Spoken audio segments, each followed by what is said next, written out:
साथियों, शिक्षा के क्षेत्र में जो षड्यंत्र है, इसे आसानी से समझा नहीं जा सकता।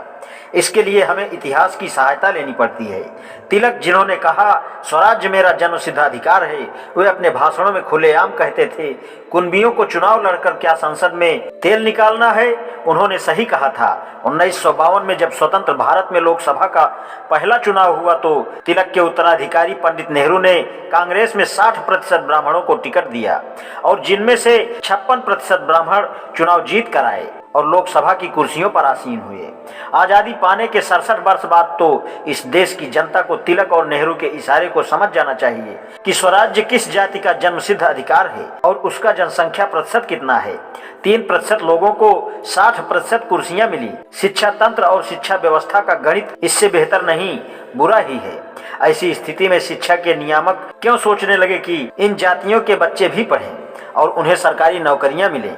इस कठोर निर्मम सत्य को जो थोड़े से लोग जान समझ सके हैं, वह भी ज्योतिबा फूले, बाबा साहब डॉक्टर अंबेडकर, साहू छत्रपति पेरियार रामास्वामी नायकर जैसे महापुरुषों की बदौलत है। शेष भारत तो स्वार्थी शिक्षा नियामकों द्वारा फैलाए गए भ्रम के अंधकार में डूबा अपने ही शत्रुओं की पूजा और गुणगान करने में लगा हुआ है।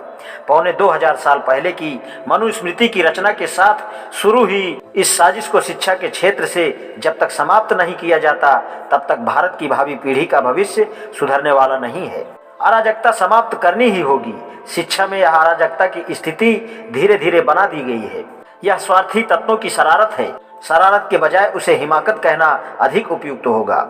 इस हिमाकत के चलते भारत की भावी पीढ़ी का क्या भविष्य है। जीवन के बेहतरीन 15-20 वर्ष शिक्षा को समर्पित करने और माता पिता की लाखों रुपए की पूंजी इसमें लगाने के बाद भी कोई युवक हताशा और निराशा में डूबा बेरोजगारी की पीड़ा भोगता हुआ सड़क पर जूतियां चटकाता फिरे, तो इसमें दोष किसका है?